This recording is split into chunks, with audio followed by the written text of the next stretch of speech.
O'Reilly. Are your wiper blades chattering, skipping, or squeaking? Don't let streaks or smearing on your windshield compromise your visibility. When it's time to replace your wiper blades, stop by O'Reilly Auto Parts and see our selection.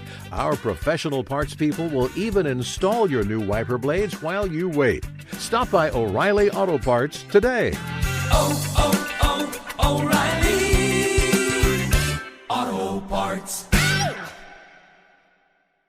You know what my favorite text is? A waypoint in the onX Hunt app to a goblin turkey. The list on the onX Hunt app features for chasing turkeys is long, but knowing exact public and private boundaries and land ownership details will help you find more places to hunt, whether that's on public or private. I'll be toting the Hunt app through the spring woods in a few states this year, and I recommend you do the same if you want more turkeys on your table.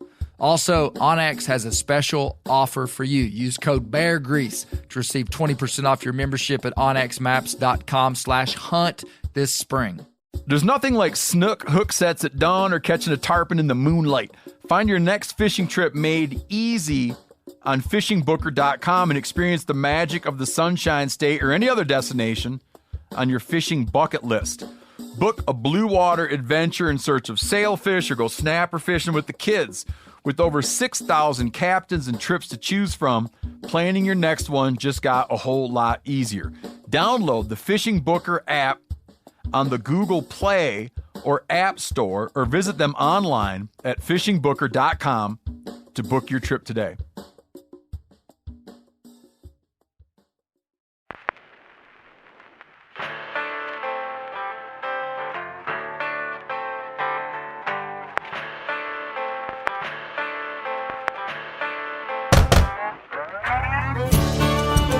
My name is Clay Newcomb, and this is a production of the Bear Grease podcast called the Bear Grease Render, where we render down, dive deeper, and look behind the scenes of the actual Bear Grease podcast. Presented by FHF Gear, American-made, purpose-built hunting and fishing gear that's designed to be as rugged as the places we explore.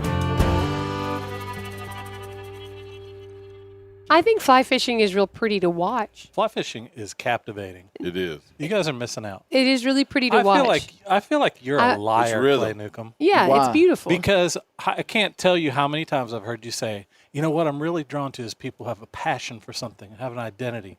And I talk about fly fishing all the time on this show, and you just blow over it like it's not even a thing. Wrong passion. Apparently, wrong passion. you're Yeah, attracted to people who have passion that you really, like. It's really cute when people like fly fishing. I think it's really cute. Yeah, whatever.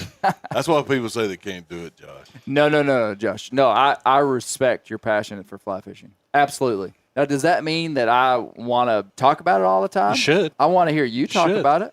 He wants you to talk I'll about let it you some. talk about fly fishing as much as you want. In my car, driving home from the render.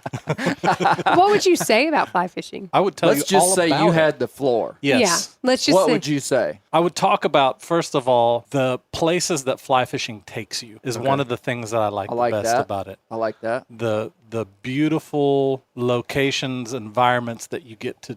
Okay. One of the things that I love about fly fishing is, especially trout fishing, is being in cold water. Yeah. When it's 100 degrees and you're standing in 48-degree water, it's like you are tasting the extremes at one time. You can do it in a Okay. long It's sleeve amazing. shirt. I like the idea It's of that. amazing. And then watching, ideally, a nice dry fly cast where it lands out there so delicately. Yeah. And then seeing a monster brown trout just go up there and slurp that thing in there, and you react and set the hook, and that fish just goes crazy. But you're usually fighting that fish on a very fine tackle, so you know the fight's on for at least 10 minutes. Really? Can be with a big one. I mean, it's a that was thrilling beautiful, feeling. moving, compelling. Yeah. Yeah. How it much was more great. time do I have? You can have the whole podcast. Hey, 57 welcome to the more Bear minutes. Grease Podcast. Welcome to the Bear Grease Podcast. You just heard the poetic voice of Josh Lambridge, filmmaker. Never been accused of that. Good to have you, Josh. Poetic Thank you for voice. coming. Thank To you. my Thank left, you. Brent Reeves. Always looking sharp. Hey, buddy. Those look in like overalls. fresh overalls. Yeah, these are good. Pretty These are fresh. Nice. Man, that new knife. Oh, he cut his pants. He cut them. Oh, With that man. new knife, with that new meat eater knife. Oh, did you really? Yeah, I think it is sharp. Right there. Just barely touched it, just like a ding. Like a Kind of scalpel. like a dry fly floating across the White River. If it would have hit it any harder, it would have took half my leg off. The thing's sharp. I'll be darned. Yeah. To your left, Isaac Neal, Yes, sir. producer, assistant producer of the Assistant Bear Grease to the podcast. regional Assistant producer. to the regional. Yeah. I commented on Isaac's attire when he walked in. I was really proud of him. Yeah. He really looks like a redneck. I just Yeah. got so ashamed and embarrassed of Your foot gear. no, the tattoos. Oh. I had to cover them. I scheduled a laser You know tattoo what? removal. I forgot you even had tattoos. Well, just to paint a picture, I got some nice boot cut jeans on, a pair of cowboy boots. Yeah. Yeah. And how would you And describe your shirt? A camo hat. This is like a It's vague Hawaiian. It's kind of Vague Hawaiian. yeah. That's good, It's Brent. kind Subtle- of in the vein subtle of Hawaiian. like Willie Nelson, kind of like redneck, Yeah. kind of hippie. Yeah. And then Isaac's got hair down to his navel. To Isaac's left. You don't have to exaggerate. To Isaac's left, my lovely wife, Misty Newcomb. Hello. Misty, thank you for joining us. Thanks so much, Clay. It's so really great to be appreciate here. it. It's really a big deal. I don't know if y'all realize what a big deal it is to have Misty. This is a very busy woman. I mean, Oh, she's like she always like it. scheduling these things in, like negotiating with other people about this time. Do you So- have her people? Your people call her people? I don't even talk to her. I talk to her people. But it's like what's great is we live in this like isolated world of social media where you're a big deal, right? And she's your wife, but like in the real world where things actually happen. You're Misty Newcomb's husband. Hey, we were trying to film a little short Just clip depends on what context of you're in. making gravy, and there's people knocking on the door, and Clay's looking out the window. He goes, "There's a delivery truck out here. I wonder what that is." They leave, and we start filming again. And Isaac's like, "Here comes another truck, another guy. There's a bigger delivery truck." Clay says, "We got to take a break. I got to find Misty. I don't know what's going on here." Turns out there was a wedding at her There was a house. wedding coming. So, Misty, thank you for taking Good to time be out here. of your schedule. And then Gary Newcomb, whose schedule is just wide open since about 2012. Correct. And good to have you, Dad. Hey, thank you. Thanks for coming up. Yeah, enjoy it. Gary Newcomb is the most preppy dressed of us all. Looks like he's going golfing. Yeah. I mean, it's, a little embarrassing, but it's all right. That he's going golfing, or that he's better all dressed. of the above. All of the above. I'm kidding, Dad. He's a Renaissance know. man. He's a Renaissance man. Yeah. So, great, man. And then Who else? That's us. That's all. All right, introduce I him got first. to go first. because of the fly fishing. Yeah, that was just like a little bonus About deal. time. We're going to cut that out. So, Isaac, cut out Josh's So you little- better circle back to Josh. and Josh. in case it gets and cut out, Josh. Josh Lambridge. Yeah. Hey, I was in the Pacific Northwest this last week, and people they started talking about the land bridge that people walked, that they said, they theorize The it's Bering the Land Bridge. first. Right. Anyway, and I was like, oh, I know all about the land bridge. My friend's mustache looks like. Do you know that I was born in the Pacific Northwest also? I knew you had some ties there. I actually was trying to figure that Seattle, out. Washington. I didn't know Wow. that. Almost accidentally. You were raised in Michigan. Which part? So I assume you're of European descent, just based upon what I know about you. Did your family come over the land bridge? Just went backwards? Not from that I know most of. patterns of I- migration of I Europeans? actually had a shattering life moment a couple months ago. My mom got suckered into one of those 23andMe kind of things. Oh, and I no. found out that my German heritage came in through Canada. Really? Oh, They interesting. immigrated to Canada and then moved into Okay. Michigan. Those Interesting. Yep. We've got some pretty fun family stories surrounding 23andMe. I mean, really, scandals. It's pretty fun. Hey, not to Scandals are fun. steal the vibe of having fun, Take it away. but Josh and I are really good friends and have been for decades. Josh, tell him a little bit about your dad. So my mom and dad got married in 1975. And my dad was 19, my mom was 22. And just a couple months after my parents got married, they were very happily married. My dad had a framing crew, and he'd come home and he'd say, "Man, I'm really tired." And this was in Michigan. And he'd come home, fall asleep in the bathtub. I mean, just at 19, 20 years old. Well, he went to the doctor and found out. And your mom was like, "What's Yeah, she was like, what's going on? Seems like you're in the prime of your life. They did some blood work and found out that he had some very extremely low hemoglobin levels. Come to find out, he had a very rare disease called aplastic anemia, and the only cure was a bone marrow transplant, there were 2 research centers in the United States that were doing research on bone marrow transplants, one of which was in Seattle. okay. And so my parents actually, they called and said, if you want a bone marrow transplant, be here on Monday. And it was a Friday. Really? Oh, So wow. my parents literally packed up in 2 days and moved to Seattle. And my dad had experimental chemotherapy and a bone marrow transplant. His sister was a donor. And right after I was born while they were there. 3 weeks later, we left and went back to Michigan. And my dad got home, and one of the things he loved to do was water ski. And he just begged my mom. He said, man, I feel really good. I really want to go water skiing. And she said, I don't want you to. So he's 20 years old. He decides to do it. Catches a cold. What aplastic anemia does is it destroys you can't produce white blood cells anymore. So you have a very compromised immune system. And he caught a cold. It turned to pneumonia. Ended up in the hospital. The doctor said the family needs to come down here and say your goodbyes. A couple days later, he's better. And he seemed to make a rebound there. A couple weeks later, he got sick, turned to pneumonia. Same scenario. Come down, say your goodbyes. He's not going to make it.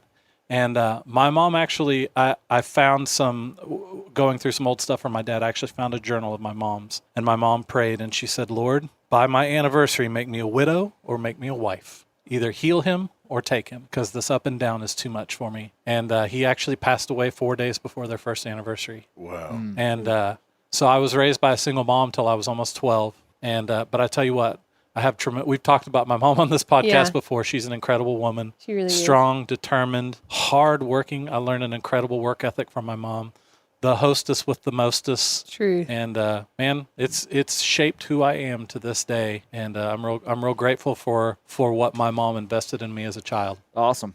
I've always loved that story. You know, I was really impacted, and I don't want to jump ahead too fast, but I was really impacted by Mark Kenyon's story about his lucky streak. Oh, Yeah. About how he, killed the deer, got the job, and then met his and got together with his wife. Yeah. Tell you what, that's a pretty good lucky How does that streak right connect there. to you? This what you're talking about? I'm just talking about the having a godly woman in your life and a good, strong woman. Man, is a pretty awesome thing. Yeah. Those are the things that really matter. Yeah. Yeah. Well, okay. Now we know a little bit more about Josh Thorne. And I like to fly fish. And he likes to fly fish. It turns out this episode's all about Josh. Is it appropriate Finally. to talk about the Just time kidding. Deb Summers saved your life? Oh, wow. Yeah. I mean, is that taking it too far off the rails? Because she guess we might as 100% well. did Go save your ahead. life. Yep.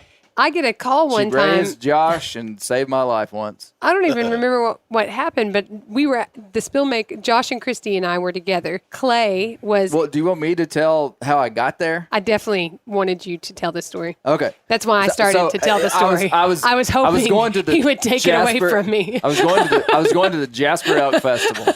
I was going to the Jasper Elk Festival in probably like Jasper, Arkansas. 2010 or something. And I was manning a booth for the Arkansas Black Bear Association, which was an organization that I ran and everything. And man, I woke up real early, had to be over there by like 7. It's like a 2 or 3 hour drive, and just woke up real early, went over there. And on the way there, I remember where I was at. I could take you on the road there before you get to Jasper. When I looked out the window and could see this big vista, and I remember just thinking, I feel absolutely terrible.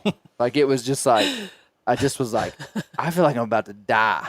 But I had committed to be here, and I was just like, I'm going to go. So I went, and I get to the Jasper Elk Festival and set up my little booth, get everything set up. Little pop-up tent. Yeah, and just and about 8:30 people start showing up. I'm standing out in the middle of the road. They have the square blocked off. I'm standing out in the middle of the road talking to some friends that I knew from Russellville, Arkansas. And they were a real sweet couple, and they hadn't seen me in a long time. I had just greeted them, just like, hey, hadn't seen you guys in a long time. I gave them a hug, and I'm talking to them, and I just go, I feel absolutely terrible. And the next thing I know is nothing. Gravity. So pause. I went down. And so Connie calls me. Well, okay, and then... And I'm with this. This is an important piece of the story. Connie calls me. What? I've never Not till- met Connie. And Connie calls me. She gets my phone and she says, She just what's looks your for my wife's name. So I've never met her. She calls me though, and I'm with Josh and Christy, and they said, "Hey, that's right over there by where Deb." But that story's not over yet. I know. That's why I'm trying to tell it. Settle down. And Clay, they want to take him to the hospital, and he doesn't want to go. They're like wiping me down, and I go, I come to and I go, I'm okay. I just get me back to my booth. And so I stand up and they're like, whoa. And, everybody's like grabbing at me. I'm like, I'm okay. Don't worry. It's okay. And I say, I'm just going to walk back to the booth and sit down. And so I go to walking through this big crowd of people. And I mean, just next thing I know, I'm in an ambulance. I hit the ground again. And that is when Connie called you. So that's when Connie called me. 2 times fell in the street. 2 times passed out. Josh and Christy are with me. They get on the phone while I'm on the phone with Deb. They call Deb, who is about 15 minutes away. I don't know how it happened, but the way I remember it, I am on the phone with Clay on the same interchange. Connie gets the phone to Clay, and I'm saying, Clay, let him take you to the hospital. And I'm in an ambulance. He's in an ambulance, and he won't go to the hospital. And I don't know what's going on, except for Clay just passed out 2 times. And all of a sudden, the crowd parts. like the Red Sea, and the crowd parts, and Deb Summers has figured out a way to get this. Josh's mom has figured out a way to get her car in the no parking zone. And has gotten the entire crowd moved. In my mind, Deb I wasn't there, right? So I don't remember it. But in my mind, I can hear Deb showing up. Like a baby bird. In like 60 seconds. Showing up, parting the crowd, getting her car parked illegally, picking Clay up like a groom would pick up his bride. That's how I had it. Took him to his house. It was kind of like that. When I got to the house, it was like, how far away is it from us? It was probably 30 minutes.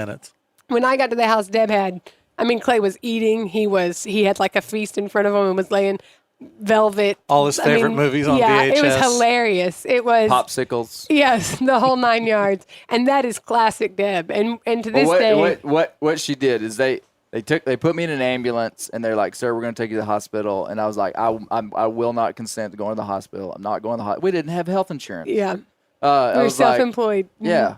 I was like, I'm not going to the hospital. And they're like, sir, are you sure? And I'm like, yes. And they made me sign this paper before I got out of the ambulance.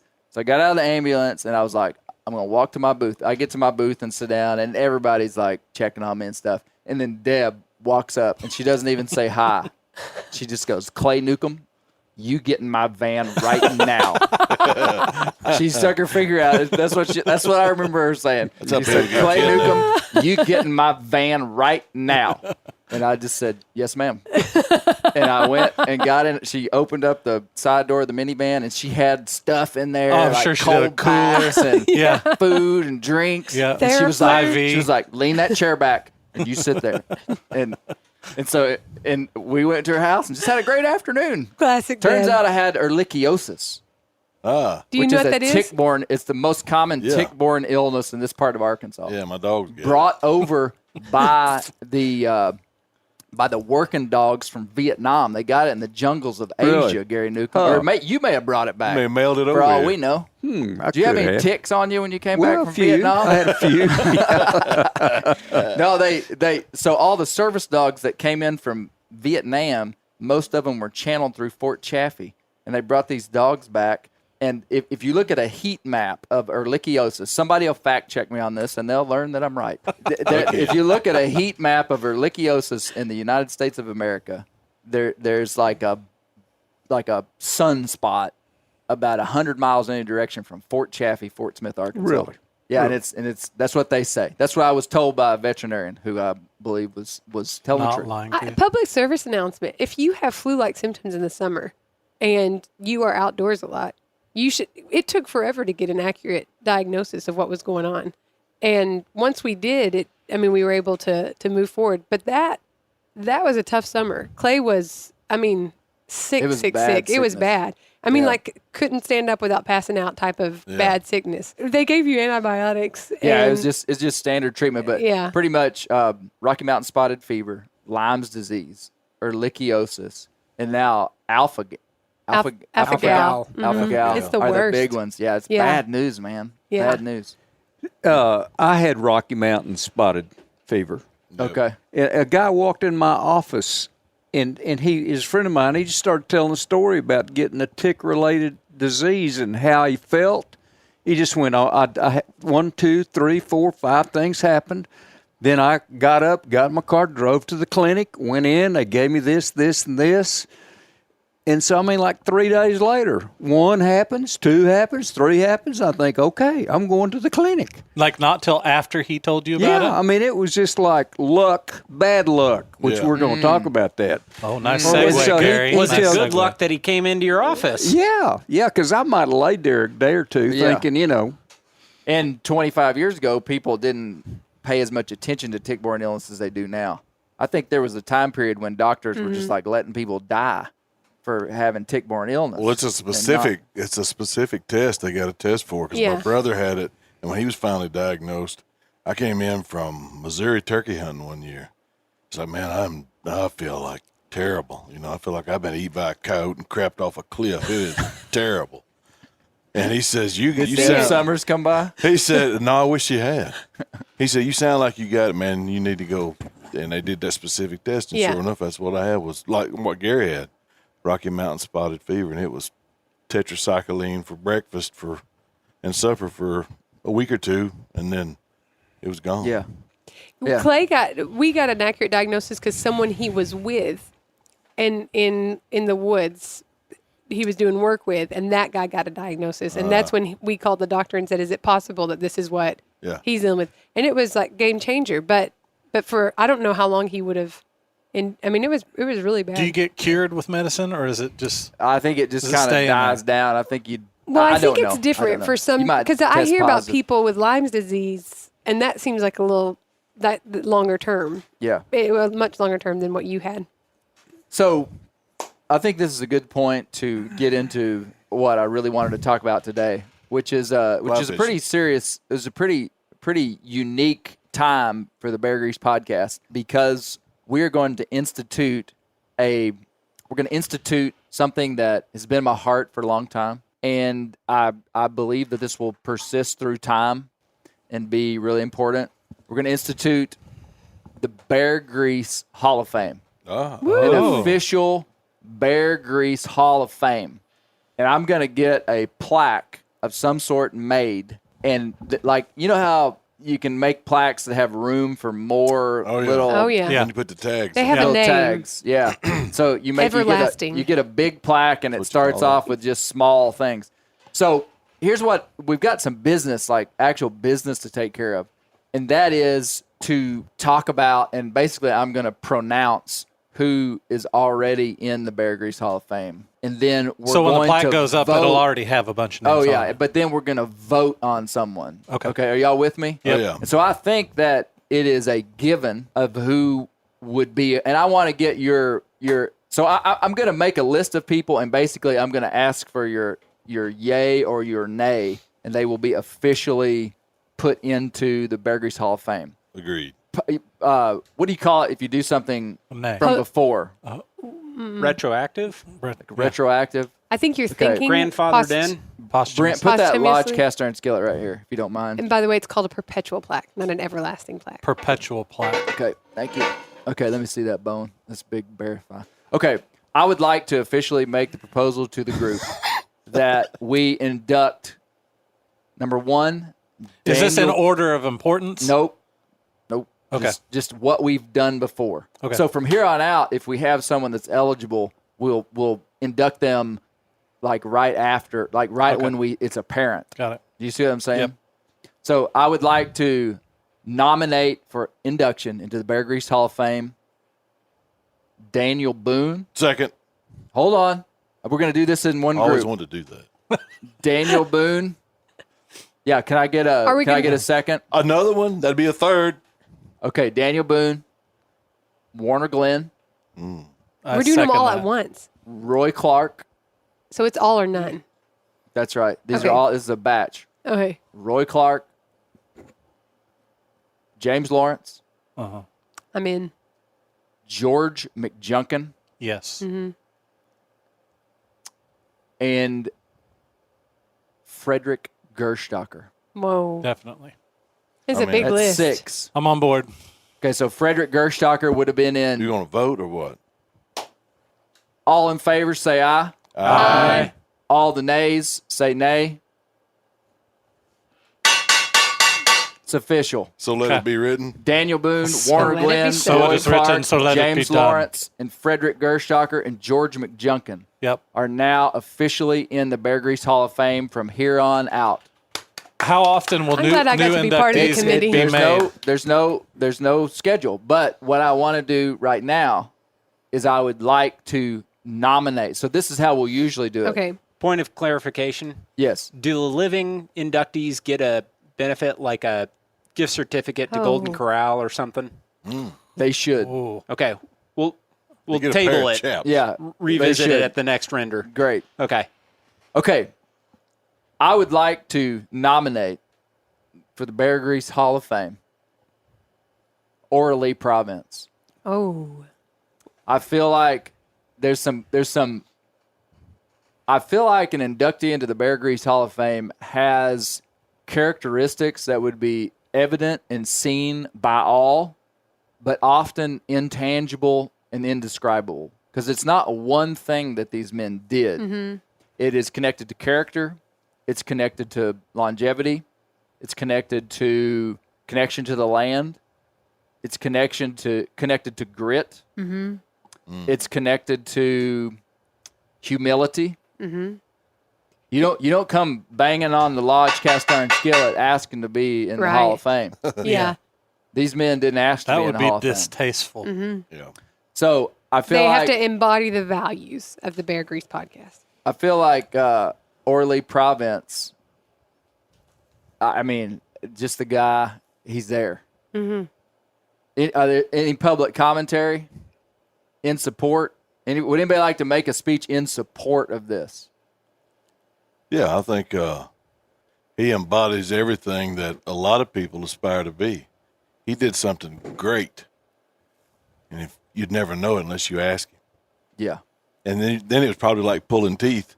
You know, it wasn't like he went into some big, long, elaborate story about how he killed that deer. He just slipping along the bluff and looking down there, and there he was. That's right. Yeah. I second. Second from Brent Reeves. All right, all in favor, say aye. Aye. All opposed? All opposed, say nay. Nay.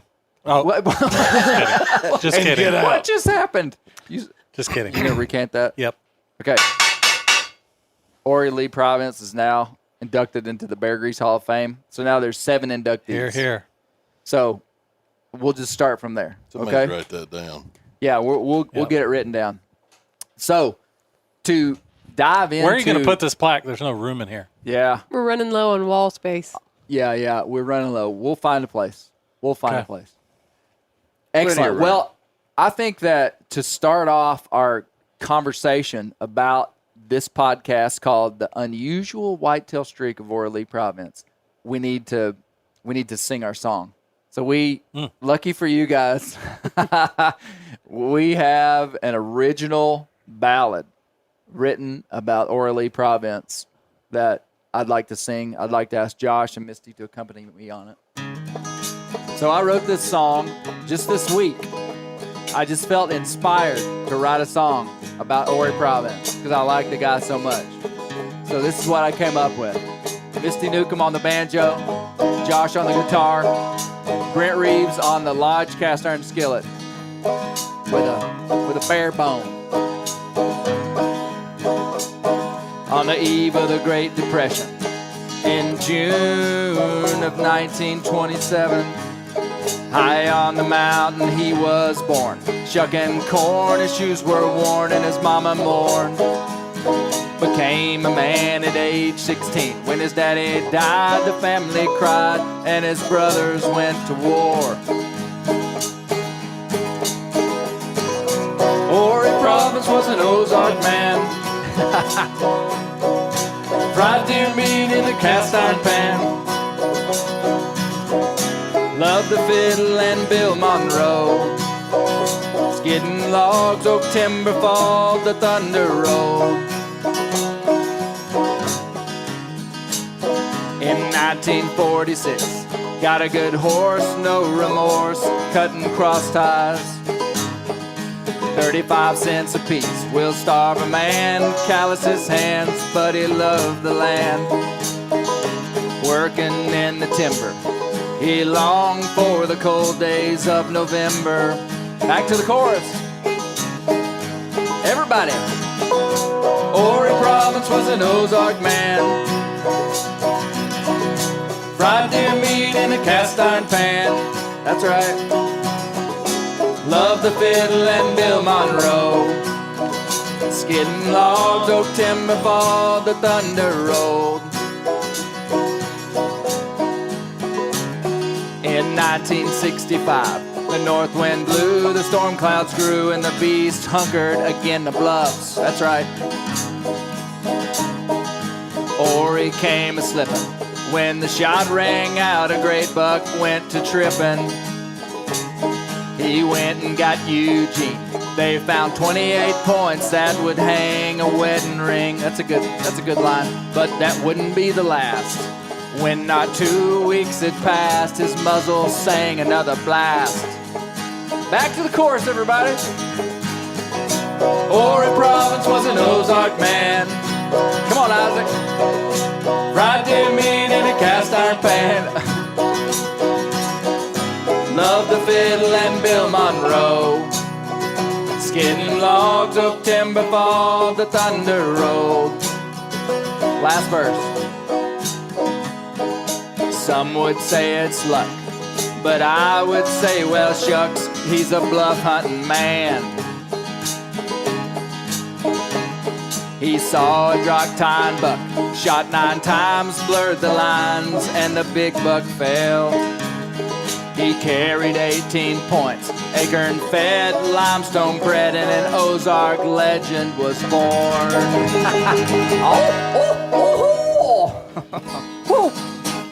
All right.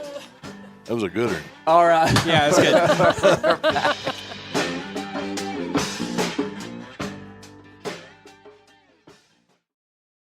Whitetail Institute launched the food plot revolution in 1988 with a concentration on research and real-world testing of forage products specifically for whitetail deer.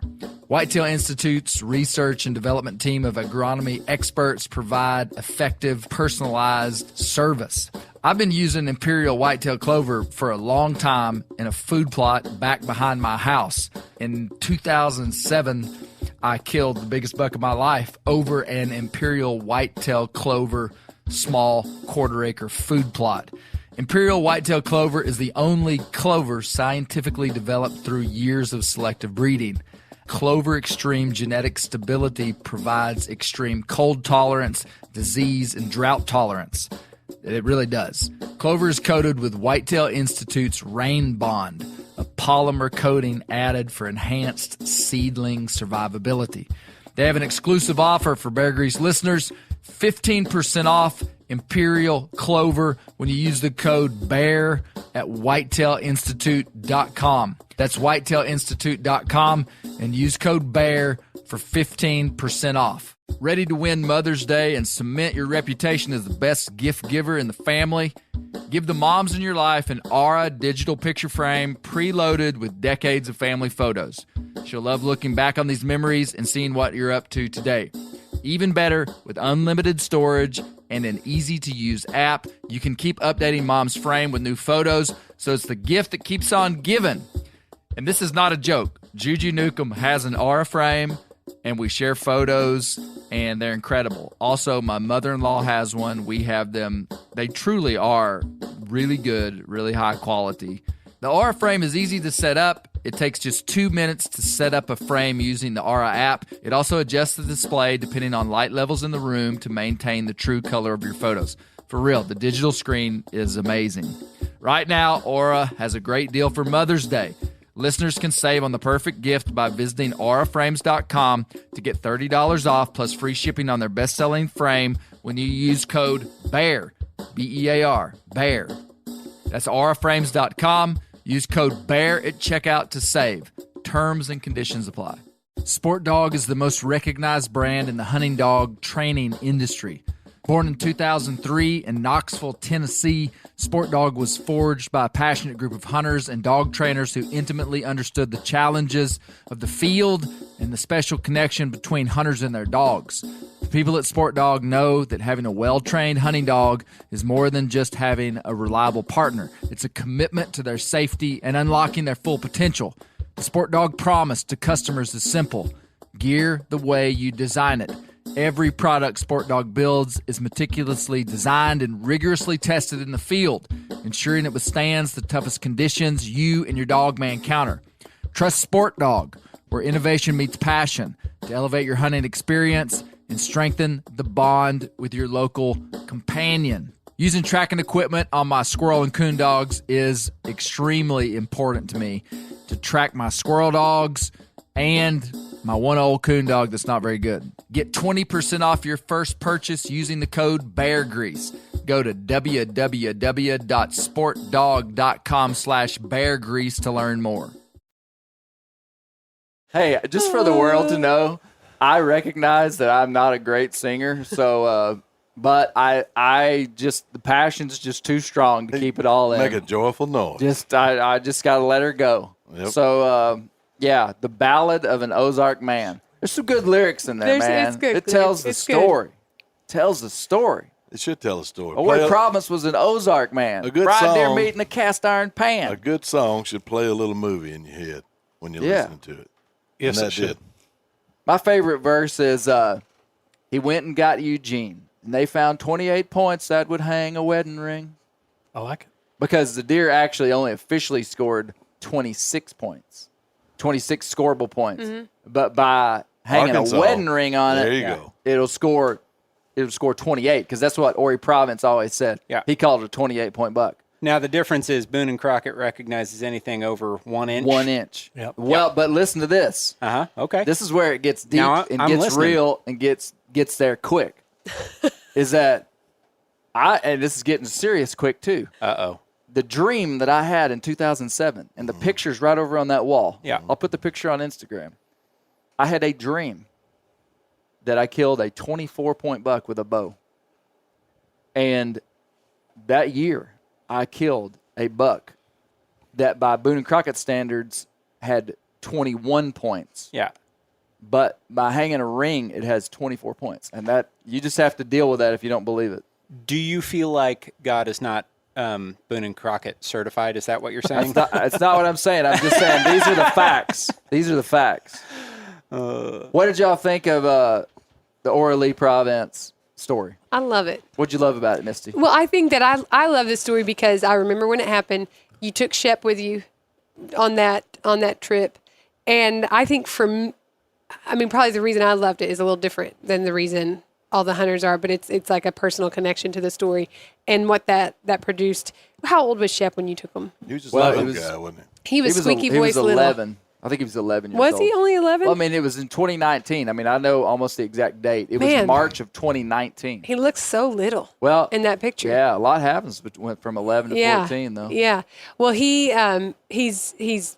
I remember that year at school, they were learning about World War II, and they said something about when it ended, and Shep knew immediately. He was like 45, I think, and he was like, I know it ended. He argued with someone about when it ended, but he knew the story because of sitting in that room. Yeah. He was just sitting in the room. That's good. And to me, I just thought this is a great way, like what a wonderful tradition to hear oral history, and that it made, it really demonstrated the value of oral history and of having young people make connections with older people and hear their stories, because it helps them piece together the world. Because like you said at the end, time moves faster than you realize, and Shep will have, that history in his life, and he'll be able to tell that history to a generation, Lord willing, a generation that is has the same spread in terms of on the other end than him. And that's how we know our people. That's how we know our stories. That's how we know our history. I just think it's so valuable. And that was such a special experience for our social family. media. Yeah. Right. Yeah. Misty, I totally agree with you. There's something that I've always, since I was little, I was fortunate enough to know all my great-grandparents on my mother's side. Mm-hmm. And one of my great-grandfathers immigrated from Europe, and he would tell me he was 17 in 1915, and he would tell me stories of when he came to the U.S. through Ellis Island. Oh, and I remember thought he came through the land bridge. And I remember how impacting those stories were, and listening to Mr. Ori, it had that same flavor, and it's like you latch onto those things, and the simplicity with which he lived his life. And, I was thinking about, as he was talking, in my mind the phrase simplicity is stability. You know, to think about they had nothing, but they were stable. You know, and there's a stability that comes with a simple life that Mr. Ori was able to communicate, and just it's a beautiful thing to listen to that oral history. Yeah. My grandfather was born in 1913 on my mama's side. And he told me the difference in the Depression was that they didn't know they was in one until everybody shouted, "Hooray, we're out of it." And they're like, well, this is like last Wednesday. So they were eating what they grew, what they hunted, you know, what they raised and everything. And it just wasn't the bank was, you know, in the kitchen cabinet where if they got money for selling something, hides or furs or vegetables or whatever, you know, they put it in a can, a coffee can in the cabinet. Yeah. Other than that, you know, they didn't know what was going on. And it's very similar to what I loved when he said, we had plenty to eat. Yeah. Yeah. You know, everybody did. Yep. It may have been, you know, in my grandfather's case, you know, they was catching possums and rendering them out. I mean, feeding them out and then eating them. Yeah. But it was also whatever. But he said, oh, we had plenty to eat. Yeah. Like, that was silly. Yeah, yeah. It was silly almost of like you, he was Clay. like, that's a dumb question. Yeah, it was a non-event. Dad, what do you think about it? Well, he reminded me of Roy. Was it Roy Clark from Tennessee? Yeah.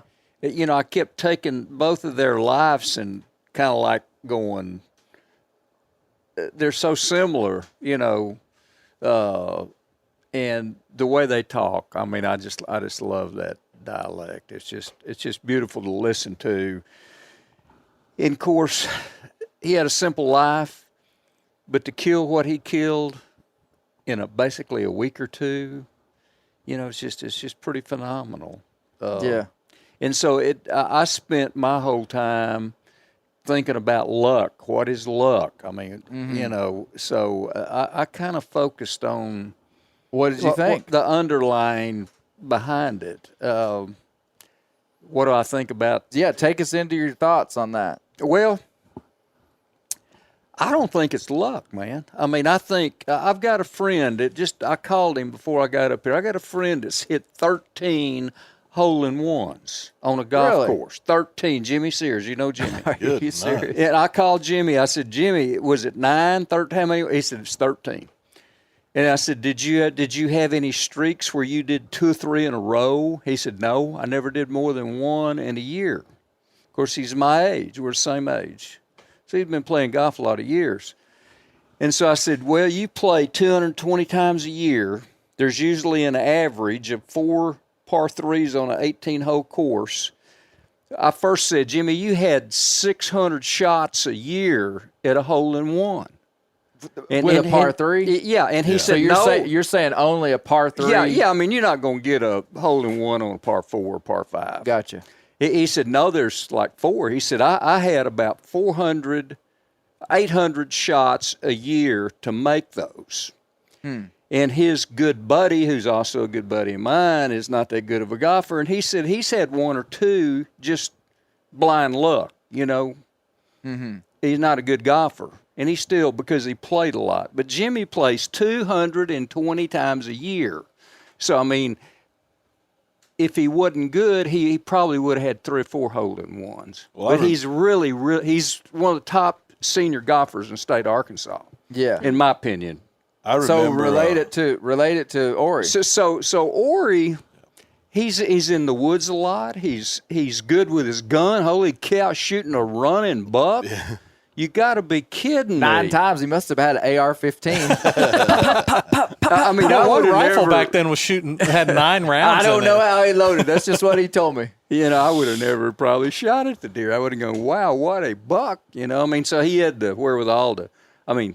Back in the day, you had to shoot it because you couldn't take a picture of it with your iPhone. So where Jimmy's really good with a club and a ball, you know, Ori's good with a gun. He knows how to hunt. He's in the woods a lot. He's doing all this stuff. He created his own luck. Now, once that opportunity, that's the key thing, is opportunity. He saw an opportunity. He took advantage of the opportunity, and he was skilled and ready. I mean, I would never have hit the deer.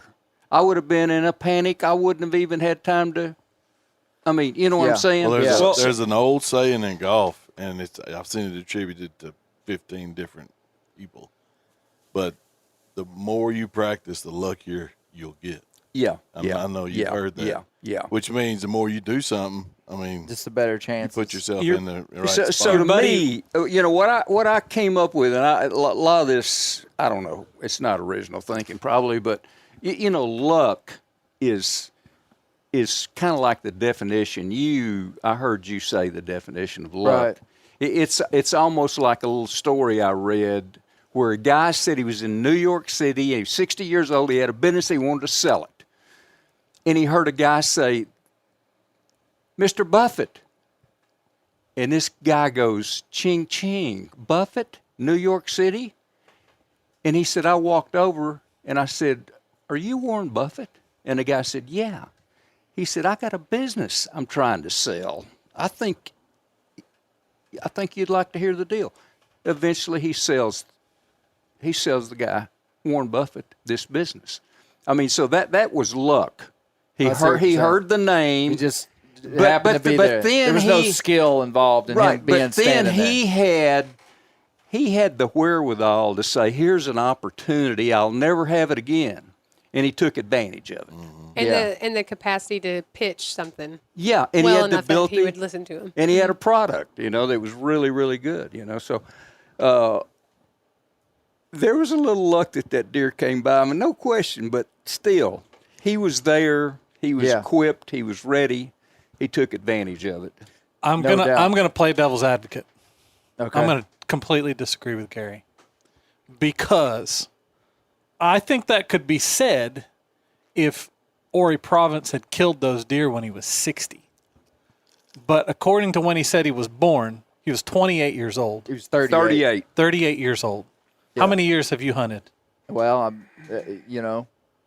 I mean, you're in the woods. You're in the woods a lot. You're in the woods a lot, right? 33 How many years 180? I mean, I'm 42. How many 180-inch deer have you killed? And I mean, you're hunting the same territory, and our deer numbers are greater than what they were back then. Right. So there had to be something, because I mean, there are skilled hunters that we know who hunt hard, who won't ever even see a deer that big. That was the only part of it that, if you were making a case to an unbiased jury, not from this planet, that didn't understand luck or anything, is you would say this man was very prepared, he was very diligent, he was very skilled, he'd put in his time. But the size of these deer was wild, especially when you understand age structures of whitetails. Because let's just say those were 6.5-year-old deer, 5.5-year-old deer, which is an old deer. The chance of that could have translated into just like a nice 8-point. I mean, I think one of the oldest deer I ever killed is about 115-inch 8-point over there with big old heavy bases, and he was just a brute and just I felt like he was an old deer. But he just had like a little scrubby set of horns.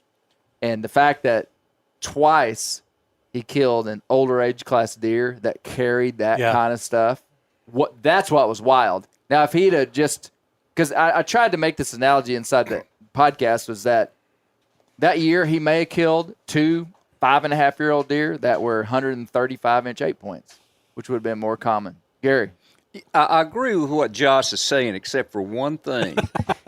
Ori was looking for a deer. Yeah. You know, the guy that sold his business to Warren Buffett just heard the name Buffett. I mean, you know, if he'd have just been walking around with his gun, just looking and go, oh, there's a big deer. You know, he was looking for deer. So I more agree with you than some of the stuff I'm saying. But so the fact was he was looking for that deer. Right. I would ask that guy if his name was Jimmy. I think the question isn't. That would be your response. That's what I would say. Are you Jimmy? Are you Jimmy? I think the question isn't, was it luck? I think the greater question is, what is luck? Right. You know what I mean? Because really clearly there was some kind of favor there. The question, I use the term luck. Isaac and I talked about this before. I might use the term luck just so people understand what I'm talking about. I really don't believe in luck. I mean, I use that term because we all can identify. When I say luck, you're like, oh, I know what you're talking about. But that was the whole point of my thing is what is luck? And is there, because I tried to make it clear is that there's when you root it down to the very foundational position, there's a split in the road when you start to define luck and its origin. And one is this naturalistic approach that it's just chance. And then the other one would be a supernatural why in the road of there's something outside of this place orchestrating things to happen to people that are beyond their control for a specific reason. I mean, that is by definition providence. Mm-hmm. Okay. That's the difference between providence and luck. Really? Okay. Do you have the definition of providence? See, Yeah. I wouldn't even really have caught that. I take Isaac so much more serious with this outfit on. Without I gotta his stop wearing tattoos. gym shorts and the protective care of a god or of nature as a spiritual power, God or nature as providing protective or spiritual care, timely preparation for future eventualities. Okay. Providence. Yeah. So really that's what we were talking about. It was luck or providence. Yeah. Not province. And then providence. Ori's Chance. last name But was also, you're introducing. Providence. That's why the title works. Now Clay gets it. Province or Isaac. Providence. Now he wishes Got he it. would have gone with it and paid Got it. attention. Well, I didn't text him Hey, back listen, until like 7 p.m., which is after the Isaac deadline anyway. always has like really deep, catchy titles for stuff that I don't get for like a minute or two. And then And it's so- after the deadline. Well, it's after I immediately respond back, I don't get it. And then I realize well, it's really good. There's two styles. It's either that or just like empirically bad. And Yeah. you go like, not that. But Yeah. that inspired the actual title. I'm I'm not a median guy. I'm like one extreme or the other. But I think you kind of actually got three things. You don't just have luck and providence. You've also got this real strong, and Gary's bringing that in, and several of the guys who talked are bringing that in. Also, merit. That Merit. this is just there's it luck. Totally That's- strikes me as a false dichatomy. Yeah, there's three it's- different things that you're really examining Okay. here. Was this luck? Was this the Y'all think we should go back and just erase the podcast? No, but Half this of is it. in We there. We It's could, okay. We could make it look like an accident. Where's episode 62? Our account got hacked. I'm kidding. Go Luck, ahead. luck, providence, or is this a result of hard work? Total justification. Yeah, is this he because of his hard He work? earned it. He Right. was Yeah. there. Yeah, there you and go. And so it was merit. And I think that is the narrative that fits best inside of the American psyche. That's kind of more how we think about the world. That's Like what he us paid Americans- his dues, He and paid so he his had dues. this one Yeah. coming. Because of his hard work, this happened. Yeah. That's our rugged individualistic value system. Is that Right. people get what they reap what they sow, and he did good things, and he's Right. reaping the benefit of it. Yeah. And so that's this like third thing over here, and I think what you're talking about with like that buck right there, the biggest one you ever killed, that was not merit. There was Right. something way more to it than Right. that. Well, And so you're seeing it through that lens. And I think there's other cultures who would definitely not ever think that they would never put merit in there as a piece of this is why this happened. They would always see it as providence. yeah. But I think D, all of the above. it's fundamentally both, because if you had that dream, but you had never shot a bow, Right. like Right. that's nothing, right? Pause. Or Would like, he have had the dream if he never shot a bow? Oh no. Oh, God. We got a real dadgummit. We got a real Schrodinger's buck over Oh, here. man, Oh, Isaac. I don't even know what that means. Hold Anyway, on there, cowboy boots. I put on my cowboy boots, and all of a sudden I've got $1 million words. No, but seriously, like a great example is like if Ori Providence was born 20 years earlier, like what stuck at what like neon words when you were interviewing. He's like, I walk 20, 25 miles a day. You guys, you ever walk 20 or 25 miles a day regularly? At Like, gunpoint. Yeah. I can do that, but it is brutal. And so it's like he fundamentally put in some work, right? Yeah. But if he was born 20 years earlier, it wouldn't have mattered if he walked 20 or 25 miles a day because there were no deer. No deer. Literally no deer. It wouldn't have mattered a lick. And so, like, I cannot separate the two. I think that there's providence. Yeah, I don't subscribe to the idea of blind luck. But I wouldn't. That's not a mountain I'd die on. I think there's providence, and then I think there's merit, and I think that he had both of those things going.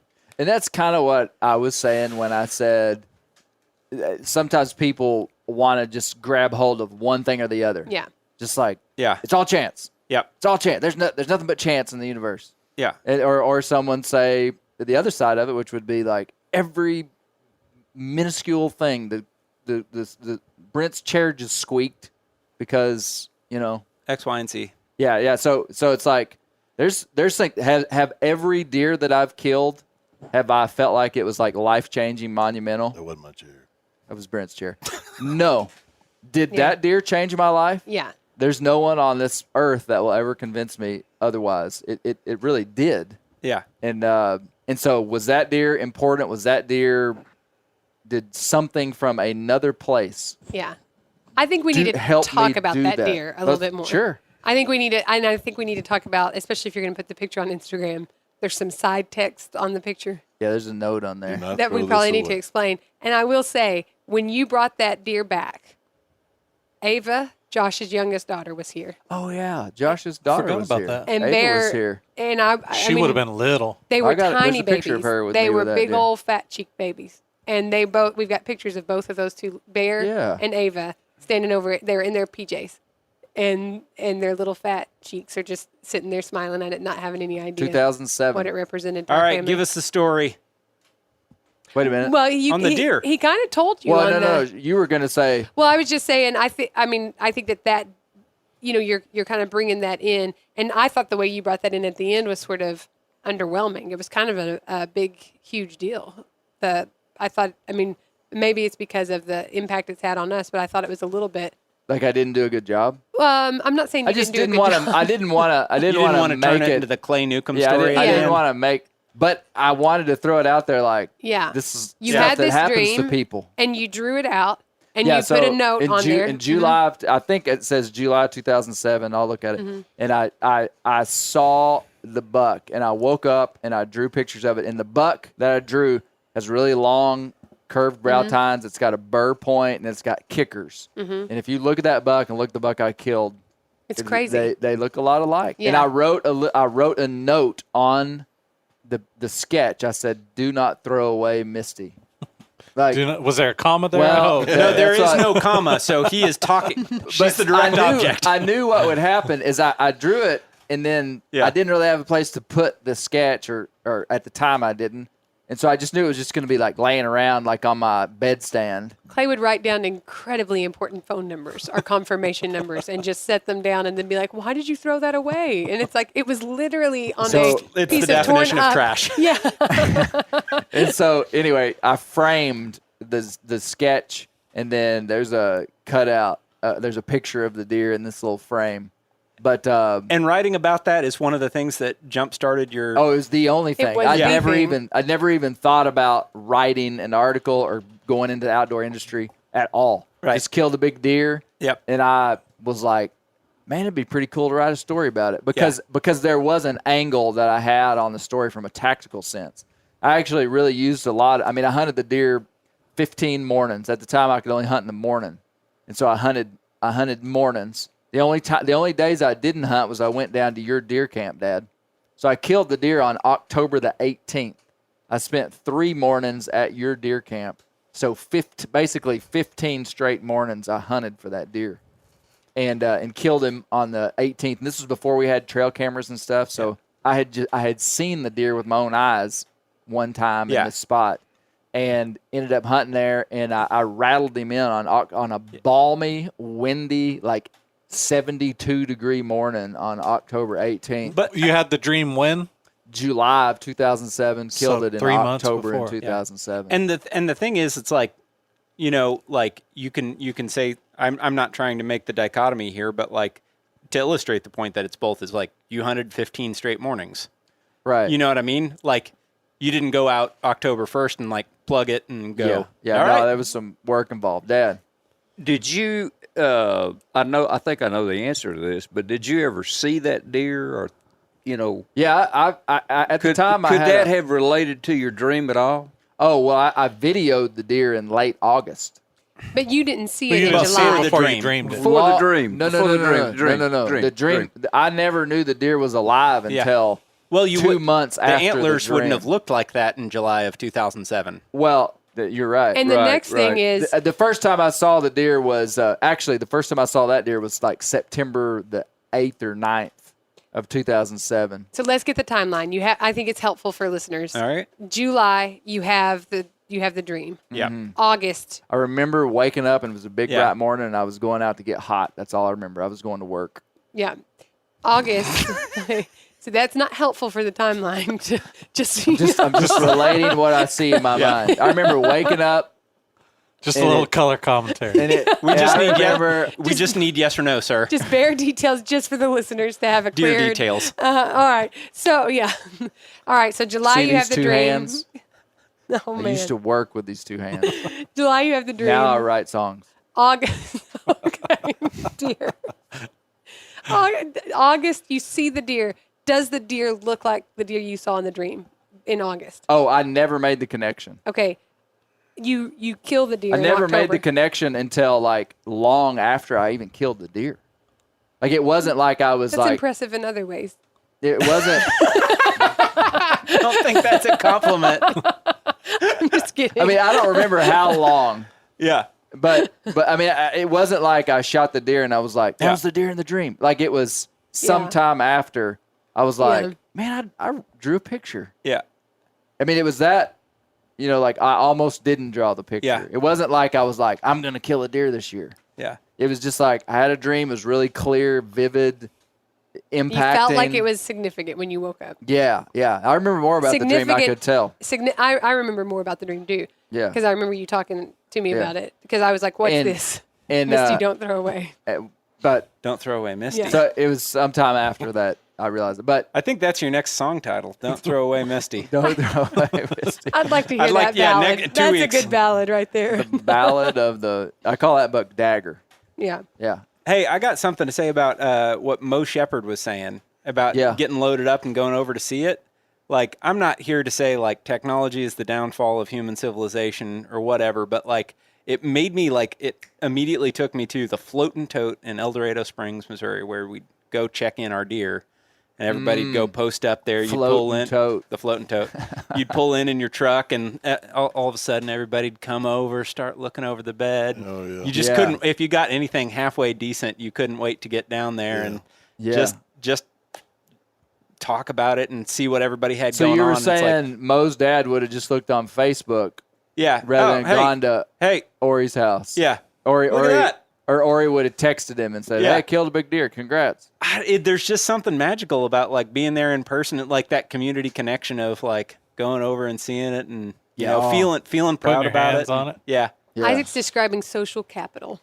social capital Talk is what to I me, was Misty. describing. I mean, what he's talking about is the networks that people form and how those create identity. They create resources. When economists look at the world and they look at human capital, they look at economic resources to evaluate nations, to evaluate communities. But these social scientists came up with this other term in the late 90s called social capital. And it's how people are connected to each other. And I mean, it actually came up earlier than that, but it got popularized in the mid 90s. But that those connections actually provide a resource to that community that is as valuable as the economic connections. And they look at this in terms of marriage. They look at this in terms of voting patterns, the way they evaluate whether there's social capital in a community. And it's been in pretty much steady decline since the middle part. Okay. I mean, That's fascinating. That nails it with what Isaac's saying. Mm-hmm. Yeah. Social capital is like having gold coins. Social media is like using credit cards. No, social media is like those chocolate gold coins. exactly. Well, okay, there's something there. A little hit of dopamine. I never saw Ori Province without a pair of overalls on. That didn't make it in the song. I tried to find overalls. it It didn't happen. I felt it. You felt his overalls? Yeah, I felt like this man was. Yeah, for real. Like, I don't know that he was like What- Brent. What kind of footwear did he wear? I bet it wasn't Crocs. Crocs, That's a good question. Tivas. He was a Tiva man. He was more of a Jocko's guy. You know, I saw him just wear kind of like just brown leather lace-up boots. Yeah. I couldn't tell you the. Yeah. I couldn't tell you the brand. Here's another question on the front of social media. I feel like because today it's so prevalent, I had this like incongruence in my mind of like only wanting to shoot big deer because I want to post them on social media so I can get validation in that way, right? And so like shooting big deer is tied to my self-worth. And so like feeling weird You just decided to grow your hair out. Yeah, I'm looking for social validation or external validation in any way. But like this idea, like when I listened to it, it didn't sound like there was some disappointment that he peaked early as a hunter or something like that. It's like the end goal was not like killing the biggest deer, but it was just going and killing deer and enjoying being in the woods and enjoying hunting. Yeah. And like when I listen to that, I go like, man, that's really cool to have like killed 2 arguably world-class deer in the span of 2 weeks early on in your hunting career. Yeah. And not to like carry resentment or a grudge about like. Yeah, they didn't. They were meat hunting. They liked killing big deer. Sure. But like he would have killed a basket rack 8-point just as fast as he would have killed one of those other deer. And I think that would have been really common back in that period of time. James Lawrence killed his biggest deer in the 60s, wasn't it? Yeah, the first deer he ever killed. So, you look at that, and there weren't as many hunters. Yep. Those big deer were out there because they weren't getting hunted as much. Yep. And Lawrence's family, they were hunting over here where the deer sign was. And James was going where his own thing. where the uneducated guy would go. Yeah. He was doing stupid stuff. He kills this huge buck. And a lot of times you'll see stories where a little kid, this 12-year-old kid's killed a 190-point buck, whatever. Inch buck. Well, the reason that happened is because his uncles said, hey, look, kid don't know what he's doing. Put him down there where old Junior used to sit for years and never saw a deer. Yeah. Let's get the good stands for us guys that know how to kill them. Well, they send him down there, and guess what? Yeah. He kills the big buck because the big bucks don't run where I hunt. I guarantee you, I know they don't. I don't want to kill. I don't want to kill a big buck. You got to sit. It's too hard. I mean, I want to sit where a bunch of activity's going on. Well, like tying right into that, like and tying into luck, they just had, what was the guy's name? Dustin Huff?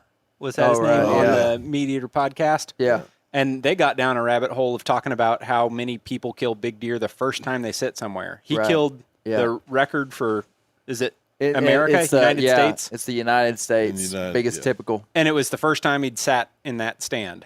And it was just like, oh, I guess that makes sense. That educated buck is going to get wise. Hey, there's the second step to that you never hear is that no one else is sitting that stand either. Yeah. In a long time. Yeah. So that buck is there because if you're smart, you don't hunt there. You're going to hunt a scrape or a rub over here. And that buck is smart and says, I know where the people go. I'm going to be over here. Well, hey, I talked with the whitetail deer biologist for the state of Arkansas to get some of the data on that reintroduction of deer. And I spoke with him, and he said the same thing. He said in the 1960s, there were actually more deer in the 1960s than probably I thought there would have been. 30 deer per square mile is actually a decent amount of deer. And in some places, there were 30 deer per square mile. Maybe not that deep in the mountains where Ori was at because it's just rough, full canopy stuff. But he said the same thing. He said there just weren't a lot of people out there hunting. And so there were bucks that were getting old. And so, yeah, there's something to be said there. And I guarantee you, and I haven't looked at the weathering patterns during that time, but I have followed the Mountain Man Big Buck contest for about 20-plus years. And on years like this year, I guarantee you, probably. I guarantee you probably. Maybe. It's possible. Highly likely. 100% guarantee you that the deer are going to be of less quality on a really dry, droughty year because the nutrition of these animals coming into to the summer, the nutrition they have. But antler growth is also connected to how they did last fall. There's a lot of things connected to antler growth, but Connected probably, to the mom's nutrition when the deer was in the womb. yeah, it's connected to a lot of stuff, but it is seasonal. Like on a dry year, like there's usually at Mountain Man, there's like one deer that might net Boone and Crockett, and that's a 4-county area in northwest Arkansas. Maybe 1-2 deer net Boone and Crockett.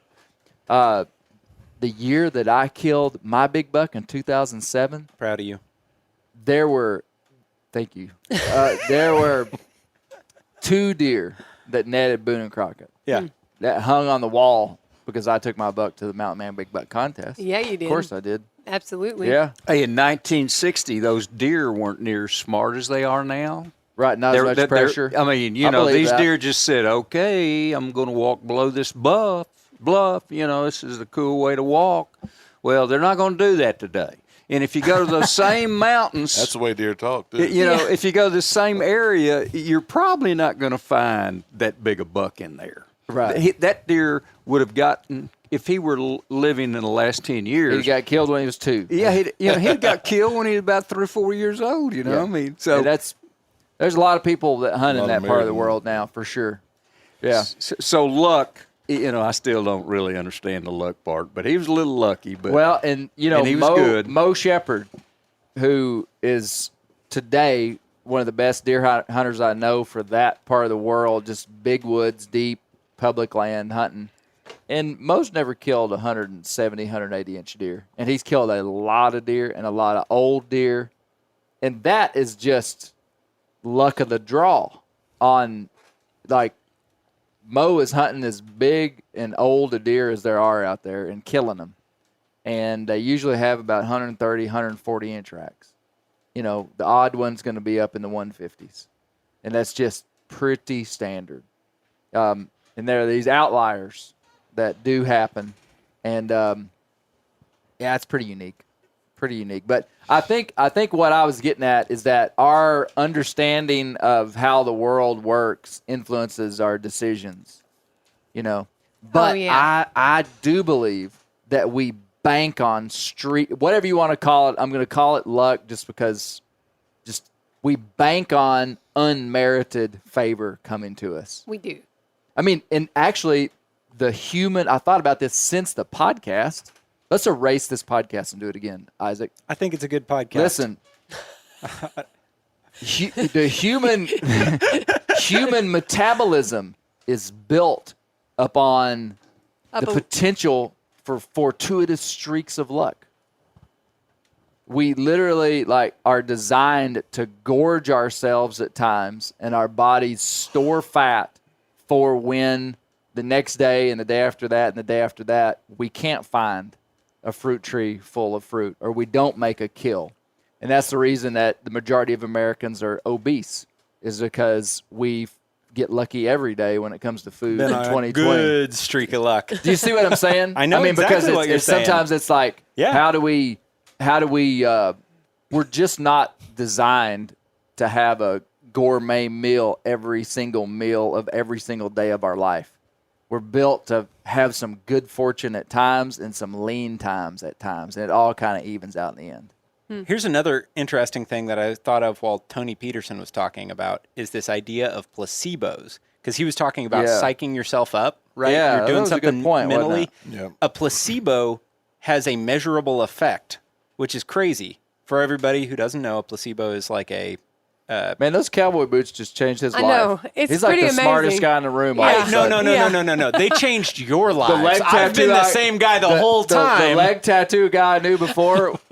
I've been he the didn't same have guy much the to whole say. time. You just were casting aspersions on me because of my appearance. I don't even know where Here's this the deal. is. It's, a placebo is like a I don't know how to define It's it. the control in its Yeah, sugar it's a pill. control. And so, like, it has a measurable effect. So you can be given a non-medication, and it makes you better potentially. Given a sugar pill Yeah. instead of actual medication. And what's even And you get better. And you get better still. And yeah. what's crazier than that is it is also a measurable effect if you know it's a placebo, Even which if is you like know. mind-boggling.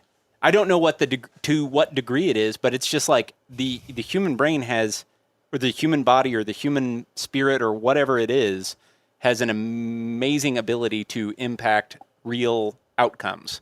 That's good. That's good, Isaac.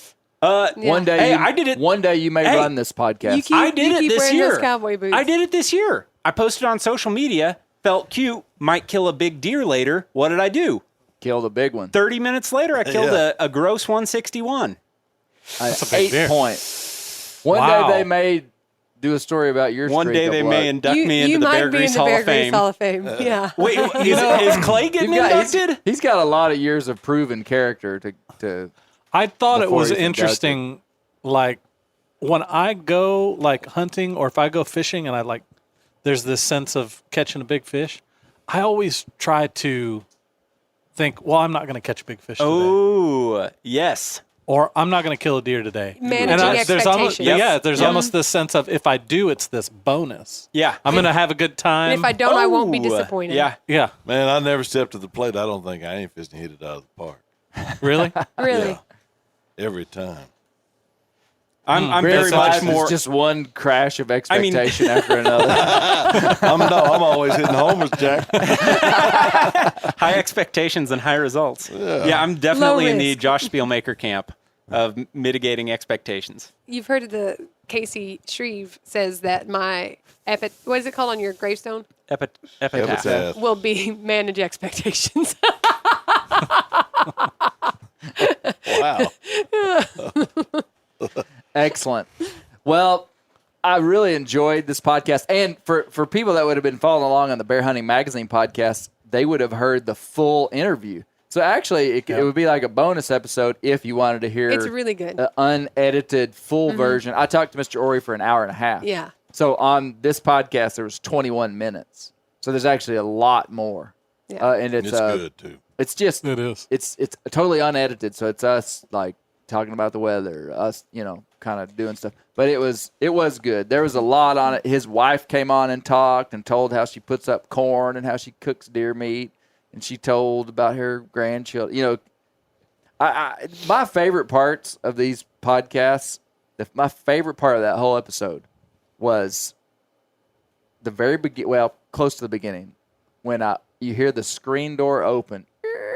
Yeah. And Mr. Ori goes, "Hey, Clay, how you doing?" And then I talk to him, and then his wife comes in, and she says, "Oh, excuse the house. I Yep. just was going to vacuum, and I didn't want to do it." And then, You could have had a sandwich off that floor. Yeah. well, it just kind of, I don't know. If you've been there, you just know those people, Yeah. and it kind of tells the story. And he was a relic of a man, and I continue to be amazed and tried to make the point on the podcast that every generation has a touch point with a much older generation that they think are like the real deal. Yeah. Like when I look at Ori Province and Lewin Newcomb, my grandfather, and guys that aren't here anymore. Yeah. I'm like, man, they were the real old timers. Like when I look at Dad, like Dad's not an old timer. I mean, like, to me, you're 75, and it's because we're 74. 74. Come on, because Clay. we're pretty close in age. Give them the year. But to my kids, they'll talk about their granddad and be like, "Golly, he was born in like 1773," or But the You're my welcome. point is that everybody. I actually talked to Brooks Blevins about this one time, the Ozark historian, academic guy, Dr. Brooks Blevins, and he said every single generation has, for a period of time, the oldest possible people that they could interact with, and those guys always have something very different and a very different life experience than you, and so they're really intriguing.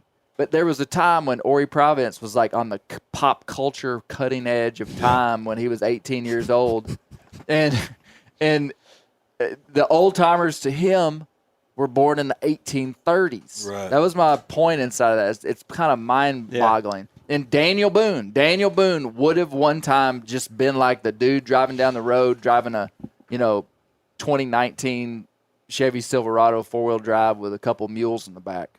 He just would have been like a normal guy. Yeah. And he would have interacted with people Because most normal people carry around mules with in a the back of their... with a stock trailer in the back, no trailer. That's where I'm headed. Point being, you can't imagine Daniel Boone looking back in history and going, "Man, the old timers." But he was just like us. Yeah, just like us. You know, Daniel Boone was like 2 people back, 3 people back. I mean, he's not that far. Lincoln is not that far back from us, really. Right. You know, you go back to Jesus Christ, 20 people. I mean, I figured it before. When you were a kid, we probably talked about it. Yeah. You know, you just go back. I had an old buddy that was in his 90s, and I'm thinking, okay, he's born here. You know, if he knew somebody back, you know, and you start tumbling that back, and I mean, it's really, Lincoln and I are about the same age, you know? You get to thinking about it. In the big picture. Yeah. For real. The last widow of a Civil War veteran died in 2020. What? Yeah. At 101. She got married when she was young and he was old, and then she lived to 101. Wow. Put that in your pipe and smoke it. Isaac's one day going to run Bear Grease. I He's hope y'all running it like now. his They know voice. because she was still drawing his pension, which was like $7 or something like that. Wow. In Confederate dollars? Man, I hope not. I'm just trying to figure There's a out. It was in crypto. crypto. I don't buy it. You don't buy what? The last Come on, widow. Isaac. Yep. Don't 18 doubt Isaac Neal. So what year did they get married? No, She, I read that. at I know what age he's talking 17, married 93-year-old widower James Bolin. Pause. Oh, she was digging for that money. She married him not during the Civil War. She married he him. was a Gotcha. Civil War veteran. Okay. We 'Cause I was like, call her a gold digger. That's fascinating. We need to do a In 2020? podcast. 2020, December 16th. Wow. Marshfield, Missouri. Whoa. Are you serious? people, That's where, Isaac. That's that's right where my by wife's from. No That's way. right by Yeah. Springfield. That's unfortunate that there weren't some conversations there. Look. Wow. That was a great Lost place to opportunity. end, That's Isaac. a new You tattoo really- right there. Yeah. Queen Hey, of Isaac. Marshfield.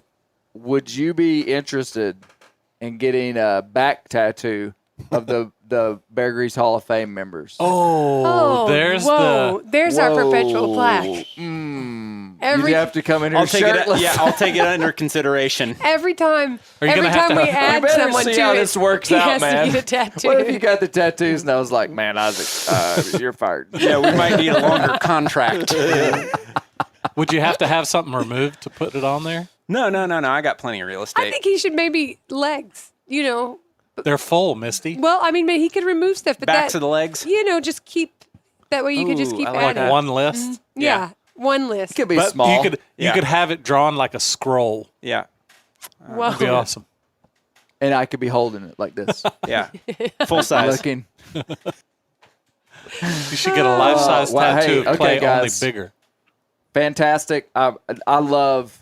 There's some podcasts that just hit home for me. This one did. I liked it. Aside from all the whitetail tactic stuff we talked about, which I mean, the main part that really hit home was the Ori stuff. But having Mark Kenyon and Tony Peterson, those guys are good, man. They really are. They're colleagues of mine at Meat Eater, hunted with them. They're really good. And I did mention that this fall you'll get to see me and Mark Kenyon hunting public land in Arkansas, big mountain country on a backcountry mule type hunt, which is pretty cool because that's kind of the way. I mean, it's same part of the world Ori was in, and so yeah, you can check that out. Cool. But, Dad, closing thoughts? Just very interesting. Enjoyed it. I'm still looking for some luck to come my way. Still waiting on that streak. Oh, well, that's all. Keep the wild places wild.